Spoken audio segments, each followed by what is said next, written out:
Thessalonikate kyanga Paul lai khak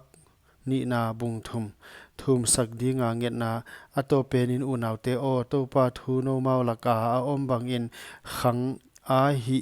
thupi a om theina ding le mi gen hak te laka mi glo te laka kabit theina ding un hon thum sakun mi teng in la ginna ani vekki u hi hima le topa amwan huai a aman no te hon phut kip in gilo pa a pan hon veng ding hi kon thupiak pe ma u na hi zo wa na hi zel u leng to pa a ka hon ging ta u hi to pa nalung tang te u pathian id na a le Chris ku kalna a pi lu then tham nuam ding a thu hil na huan unaw te o ko te a kipan a thu hil na amu bang wa om lo na sep thada dan lo bang a om unaw teng a pan ki hem kheding in itopa jesu Chris min in thu ka hon pia hi u hi na kyang wa ka om lai un dan lo bang in ka gam tangi ke u chi le no mau ma in na hon zui dan ding u na thei u hi kwa ma khut a kipan a thon in na tang ho u le u leng kane ngi ke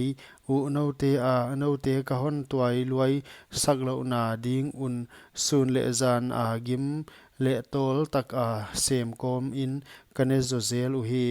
huai thunei na kanei lo zia kun hilo in ka omdan u na zui ding wa eton ding hon pia ka hi zo hi na kyang wa ka om lai un kwa pe in na asep nop ke le negleng ne ke hen chi in thu ka hon pia u hi nalakwa hen khat dan lo a omte tung tang a ka tang ka zui u hi wai ten na him asem ke wa midang te na sep a aki chingla zo u hi huchi a hi chiang in huai mi te na sem hiat ding le amau tang ho ne ding in topa jesu Christ a thupia nga in ka han thon u hi unaw te o no zo thil hoi hi chimta ke un huan kwa pe in hiai kalai kha kwa ka thu u azui ke u le neki thwa pi het lo ding un chiam te un azum theina ding in a hi melma bang in nk un la unaw bang a in hil zo un thuna nung te tu in muan na to pan kon kong chi tu in muan na to pan kong chi tenga no te hon khamwan ton tung hen